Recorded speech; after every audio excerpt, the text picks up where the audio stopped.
दोस्तों कैसे हैं आप सभी। मैं डॉक्टर अमजद अपने YouTube चैनल पर आप सभी का फिर से स्वागत करता हूं और आशा करता हूं आप सभी ठीक होंगे, मस्त होंगे और इसी के साथ एंजॉय कर रहे होंगे।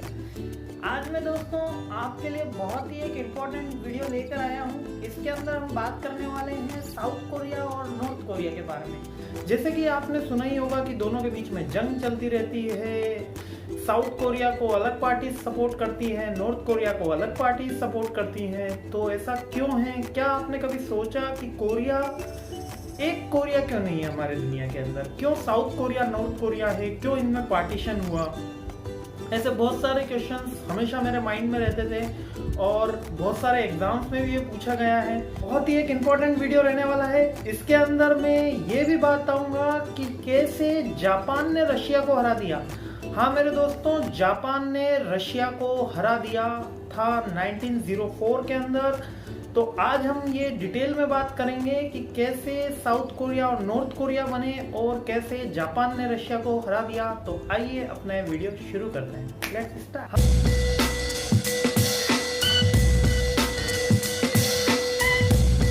हाँ तो मेरे दोस्तों, कहानी शुरू होती है करीबन 13वीं सदी में। 13वीं सदी के अंदर कोरिया पेनिनसुला का जन्म होता है और वो एक इंडिपेंडेंट नेशन बन जाता है। काफ़ी समृद्ध राष्ट्र होता है। 13वीं सदी से 19वीं सदी तक आते आते काफ़ी अपने आप को समृद्ध और शक्तिशाली बना लेता है। कोई उत्तर कोरिया, कोई नॉर्थ कोरिया, कोई डिवाइडेशन नहीं होता। मीन्स के सारे लोग एक तरीके के ही व्यापार, एक तरीके के काम, बोलचाल, रहन सहन, प्रथाएं, कल्चर, सब कुछ एक तरीके का ही होता है। 1910 तक काफ़ी हरा भरा और फल फूल राष्ट्र था। 1911 में इसको नज़र लग जाती है जापान की और जापान इसके ऊपर अटैक कर देता है। जब 1911 के अंदर जापान इसमें अटैक करता है तो जापान वहाँ पे जीत जाता है और कोरिया को अपने अधीन कर लेता है। अधीन करने के बाद एक पपेट वहाँ पर अपना बैठा के रखता है जो कोरिया पे जापान के बतौर वहाँ पे शासन करता है। अब धीरे धीरे कहानी आगे बढ़ती चलती जाती है। सेकेंड वर्ल्ड वॉर आ जाता है। 1939 से 45 के बीच में सेकेंड वर्ल्ड वॉर रहा, ये आप सभी जानते ही हैं। और जापान इसमें बुरी तरीके से फेल हो जाता है। जैसे ही जापान उसमें फेल होना शुरू हो रहा होता है 1945 के अंदर, लोगों के अंदर मन में ये बात चलने लगती है, मीन्स के राष्ट्रों में ये बात चलने लगती है, रशिया, चाइना, अमेरिका जो उस समय जीत रहे थे, ये बात चलने लगती है कि कोरिया का विभाजन कैसे करेंगे। ताइवान को तो चीन के ऊपर समर्पित किया जा चुका था, तो कोरिया का विभाजन कैसे करेंगे। अमेरिका की उसके अंदर खासा दिलचस्पी नहीं थी क्योंकि अमेरिका का पूरा जो ध्यान था वो उस समय जर्मनी की ओर था कि जर्मनी का विभाजन कैसे होगा, क्योंकि फ्रांस, ब्रिटेन जर्मनी पे अपना हक जताने के लिए वहां पर ऑलरेडी आ चुके थे। तो अमेरिका की जो दिलचस्पी थी वो जर्मनी में थी, ना कि कोरिया के अंदर। तो एक सिंपल सी बात अमेरिका ने वहां पर इंट्रोड्यूस कर रखी थी कि वहां की जो मोस्ट डेवलप्ड सिटी है सियोल, वो अमेरिका के हिस्से में आनी चाहिए। जैसे ही सेकेंड वर्ल्ड वॉर में जापान हारना शुरू कर देता है, मीन्स कि अभी एक ही परमाणु विस्फोट हुआ था और जापान कभी भी सरेंडर करने ही वाला था, लेकिन सबको ये बात पता चल चुकी थी कि जापान हारने वाला है। वैसे ही रशिया अपनी आर्मी इंट्रोड्यूस कर देता है कोरिया के अंदर, नॉर्थ कोरिया से अपनी आर्मी उतार देता है। हाँ मेरे दोस्तों, बहुत कम जनों को पता है कि जो कोरिया है वो अपनी बॉर्डर 3 देशों के साथ शेयर करता है। एक तो जापानी सी में, एक चीन के साथ और एक रशिया के साथ। रशिया की बॉर्डर वहां पे उतार देता है और कैसे भी करके उसके नॉर्थ हिस्से को कब्जा करना चाहता है। अब यहाँ पर आपको कुछ बात पता होनी चाहिए कि रशिया ने अपनी जापान के समर्पण से पहले ही अपनी आर्मी वहां क्यों उतार दी और क्यों रशिया 1945 आते ही वहां पे अपनी आर्मी इंट्रोड्यूस कर देता है और वो नॉर्थ कोरिया को किसी भी तरह हथियाना चाहता है। रशिया ऐसा क्यों करना चाहता है? तो इसके लिए मेरे दोस्तों आपको चलना होगा थोड़ा सा पीछे, मीन्स 40 साल पीछे चलना होगा। हाँ, 40 साल पहले जंग होती है जापान और रशिया के बीच में। हाँ, ये एक ऐसी जंग है जिसमें एक छोटे से देश ने बहुत बड़े देश को हरा दिया। अगर आप क्षेत्रफल की दृष्टि से देखें तो जापान रशिया से मुकाबले कुछ भी नहीं है। मीन्स कि 10 टाइम्स रशिया बड़ा है, लेकिन जापान ने उस जंग में हरा दिया। तो क्यों हरा दिया? आइए देखते हैं कि रशिया का घमंड कैसे जापान ने चकनाचूर करा। जैसे ही उस समय रशिया अपनी रेलवे लाइन बिछाना चाहता था, पूरे पैन रशिया बिछाना चाहता था, मीन्स के चाहता था ईस्ट से लेकर वेस्ट और साउथ से लेकर नॉर्थ तक पूरा रशिया रेलवे लाइन के थ्रू कनेक्ट हो, और इसी के लिए वो चाहता था कि नॉर्थ कोरिया भी उसका थोड़ा हिस्सा बन जाए और वहां पर वो अपनी रेलवे लाइन बिछा सके। तो नॉर्थ कोरिया में रशियन आर्मी काफ़ी डिप्लॉय होना शुरू हो जाती है, बहुत ज़्यादा तादाद में वहाँ पे रशियन आर्मी आ जाती है। इससे जापान रूस से पूछता है कि आप अपनी इतनी आर्मी वहाँ पे इंट्रोड्यूस क्यों कर रहे हैं। बदले में रशिया जवाब देता है एक बिगड़ेल बच्चे की तरह कि आपको इसमें कोई लेना देना नहीं है, आप बहुत छोटे से नेशन हैं, आप अपने काम से काम रखिए, this is none of your business. इस बात का अंदाजा रशिया को भी नहीं था कि जापान का अगला कदम क्या होगा। जापान पलट के रशिया के ऊपर अटैक कर देता है। जी हाँ मेरे दोस्तों, रशिया के ऊपर अटैक कर देता है।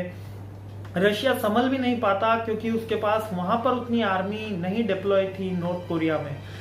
रशिया अपनी आर्मी मंगवाना चाहता है, बुलाना चाहता है, उसके पास बहुत सारे संसाधन थे, न्यूक्लियर मिसाइल उस समय डेवलप नहीं हुई थी, लेकिन उसके पास बहुत टैंक्स, बहुत आर्मी, बहुत मिलिट्री थी, लेकिन वो सारी की सारी थी मॉस्को के अंदर।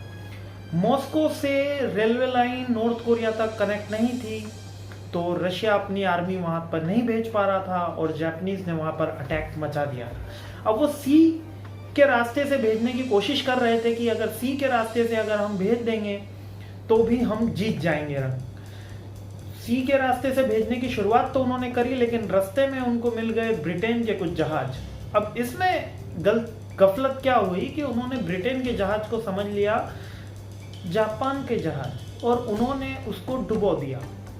जी हाँ मेरे दोस्तों, रशिया ने ब्रिटेन के ही जहाज को डुबो दिया, जबकि दोनों के बीच में अलायंस था, दोनों मित्र राष्ट्र थे, लेकिन दोनों ने उसको डुबो दिया। तो जैसे ही उन्होंने डुबोया, पलट के ब्रिटेन ने वॉर तो नहीं स्टार्ट करी उनके साथ, लेकिन उनका जो सी था, जिस रास्ते से वो जाना चाहते थे, जो सी का पूरा रास्ता था, वो ब्लॉक कर दिया और कह दिया कि आप इस रास्ते में आगे नहीं बढ़ सकते। ये रास्ते में आगे नहीं बढ़ सकते थे, रेलवे लाइन थी नहीं, तो आप आर्मी जल्द से जल्द नॉर्थ कोरिया की ओर नहीं पहुंचा पाए, जिस कारण से जापान वो जंग जीत जाता है। ये जंग थी 1904 के अंदर जब हुई, जब जापान ने साबित करा कि अगर एक छोटा सा देश भी ठाने तो वो कितने भी बड़े देश को हरा सकता है, और स्ट्रेटेजी ही इंपॉर्टेंट होती है हर जगह। अब आ जाते हैं अपनी आज की बात पे। क्या है साल 1945, यहाँ पर अब देखिए परिस्थितियां बदल चुकी है, समीकरण पूरा बदल चुका है। यहाँ पर जापान अब हार चुका है और रशिया अपनी नॉर्थन साइड की पोस्ट लिए हुए है। तो रशिया ने अपनी वहां पे आर्मी उतार दी और रशिया ने आर्मी उतारने के बाद अब वहां पर अपना बेस बना लिया। तो जैसे कि मैंने आपको बताया था कि अमेरिका सियोल चाहता था, तो अमेरिका को सियोल देने के लिए एक लाइन खींची गई। तो इन दोनों राष्ट्रों के बीच में मंशा क्या थी? मंशा यह थी कि जो रूस है वो नॉर्थ कोरिया देखेगा और जो यूएसए है वो साउथ कोरिया देखेगा। तो दोनों राष्ट्र ये चाहते थे कि मिलकर ये जब तक वहां पर शासन करें, काफी पीसफुल इनका था नेचर, शासन करें जब तक कोरिया इंडिपेंडेंट नहीं हो जाता। और अगर कोरिया इंडिपेंडेंट, वहां के लोग अपने नेशन को चलाना नहीं सीख जाते, जब ये लोग अपने नेशन को चलाना सीख जाएंगे, वहां के लोग चुनाव जीत जाएंगे, तो वहां पे डेमोक्रेटिक पार्टी जीतेगी और डेमोक्रेसी आ जाएगी और वो वहां पे अपना ऑक्यूपेंसी छोड़ देंगे। तो दोनों के बीच में डिवाइड हुआ और दोनों ने बंटवारे के ऊपर एग्रीमेंट साइन किया और 38 पैरेलल लाइन के बीच में इसको डिवाइडेड किया गया। 38 डिग्री की लाइन इसको बोला जाता है, इसलिए इसको 38 पैरेलल डिवाइडेशन भी बोलते हैं। अब सियोल चाहिए था, किस लिए? केवल एक डिवाइडेशन के लिए इन्होंने एक लाइन खींच दी जिसको 38 पैरेलल लाइन बोलते हैं। अब मेरे दोस्तों 38 पैरेलल लाइन बोल दी, एक लाइन खींच दी कि नॉर्थ कोरिया अलग, साउथ कोरिया अलग। ये उसी तरीके से है कि अंग्रेजों को नहीं पता था कि हिंदुस्तान पाकिस्तान की संस्कृति क्या है, कैसे यहाँ के लोग रहते हैं, कौन सा कल्चर, हिंदू कहाँ रहते हैं, मुस्लिम कहाँ रहते हैं, सिख कहाँ रहते हैं, पारसी कहाँ रहते हैं और कैसे डिवाइड करना चाहिए, किसी को नहीं पता था। उन्होंने केवल एक लाइन खींच दी नक्शे के ऊपर और हिंदुस्तान और पाकिस्तान बना दी। इसी तरीके अमेरिका के लोगों ने भी एक लाइन खींच दी जिससे नॉर्थ कोरिया और साउथ कोरिया बना। इस जो डिवाइडेशन की लाइन थी इसको 38 पैरेलल लाइन बोलते हैं। ये काफी इंपॉर्टेंट क्वेश्चन भी है, एग्जाम्स में बार बार पूछा जाता है कि 38 पैरेलल लाइन का मतलब क्या है। ये 39 डिग्री से जस्ट थोड़ा सा नीचे 38 पैरेलल लाइन खींची गई और ऊपर के कोरिया को नॉर्थ कोरिया कहा गया, नीचे के कोरिया को साउथ कोरिया का गया। साउथ कोरिया जो था वो यूएस गवर्न कर रहा था और नॉर्थ कोरिया जो था वो रशिया और चाइना गवर्न कर रहे थे। तो इस तरीके से सारा काम चलता रहा, लेकिन थोड़ा सा समय बढ़ते बढ़ते इन दोनों ही देशों के बीच में झगड़ा होना शुरू हो गया। जी हाँ, अब झगड़ा होने वाला है रशिया और अमेरिका के बीच में। दोनों के बीच में सबसे ज़्यादा लंबी चलने वाली जो लड़ाई हुई 47 सालों की, कोल्ड वॉर के नाम से हम सब इसको जानते हैं। कोल्ड वॉर के अंदर दोनों के देशों में काफ़ी मनमुटाव शुरू हो गए। अब मनमुटाव शुरू होने के कारण दोनों ही देश चाहते थे कि जो नॉर्थ कोरिया है वो हमारा पूरा साउथ कोरिया को जीत ले और जो साउथ कोरिया है वो नॉर्थ कोरिया को जीत ले और दोनों एक कोरिया वापस से बना जाए। अब दोनों ही यूनाइटेड नेशन में जाकर कह दिया कि हम कोरिया पे अपनी ऑक्यूपेंसी 100% चाहते हैं। दोनों ही देश एग्री नहीं थे और दोनों ही देशों के बीच में कोल्ड वॉर शुरू थी। इसका नतीजा ये निकलता है मेरे दोस्तों, नॉर्थ कोरिया वहां पर अपनी आर्मी इंट्रोड्यूस कर देता है with the help of China and Russia. And 95 में आपको फिर से कोट कर रहा हूँ, 95% जो क्षेत्रफल था, जो वहाँ की पूरी भौगोलिक स्थिति थी, उसमें जो होता है नॉर्थ कोरिया कब्जा कर लेता है। मीन्स कि केवल 5% पे साउथ कोरिया बचता है और 95% वहाँ पे रशिया और चाइना का प्रभुत्व हो जाता है। तब धमाकेदार वहाँ पे एंट्री होती है यूएस की और यूएस फिर से वहाँ पर आता है और फिर वो सी के थ्रू एंट्री लेता है और बैकफायर करना शुरू करता है। जब वो सी से पीछे की तरफ जाके से मारना शुरू करता है और इधर आगे से भी मारना शुरू करता है, तो 2 फेज पर रशिया वहाँ पे मुकाबला नहीं कर पाता और वापस से स्ट्रेटजीज बदल जाती है, ज्योग्राफिकल स्ट्रक्चर बदल जाता है। यहाँ पर अब 95% जो था वो साउथ कोरिया के पास था और 5% नॉर्थ कोरिया के पास। इसको लड़ता देख चीन वहाँ पर परेशान हो जाता है और चीन भी अपनी आर्मी जंग में उतार देता है और 3 देश वहाँ पर लड़ रहे हैं। तीनों देशों की वो कंट्री नहीं, चाइना लड़ रहा है, रशिया लड़ रहा है और यूएस लड़ रहा है। तीनों ही देशों का वो जगह नहीं, लेकिन वो लड़ रहे हैं वहाँ पर अपना संप्रभुता लाने के लिए और वो देश किसी और के अधीन था काफ़ी लंबे समय से। तो एंड ऑफ द डे जैसे ही ये लड़ाई होती है 2 साल में कोई मोटा मोटा नतीजा तो नहीं निकल पाता है, लेकिन ये तीनों देश एक बात पे एग्री हो जाते हैं कि एक फिर से लाइन खींची जाएगी, जिस लाइन के थ्रू नॉर्थ कोरिया जो है वो अलग देश होगा, साउथ कोरिया जो है वो अलग देश होगा। तो साउथ कोरिया यूएस में अधीन में रहता है और नॉर्थ कोरिया भी चाइना के अधीन में जाता है। तो आप उस पर कहीं ना कहीं प्रभाव देख सकते हैं। जो साउथ कोरिया के लोग हैं वो अलग विचारधारा के रहते हैं, नॉर्थ कोरिया के लोग थोड़े लिबरल रहते हैं, वो यूएस विचारधारा के रहते हैं। तो इस तरीके से और दोनों के बीच में फिर से एक लाइन खींची गई जिसको डी मिलिट्रिलाइज जोन बोला गया, DMZ लाइन के नाम से हम इसको जानते हैं। तो ये नॉर्थ कोरिया और साउथ कोरिया का फिर से डिवाइडेशन हुआ मेरे दोस्तों।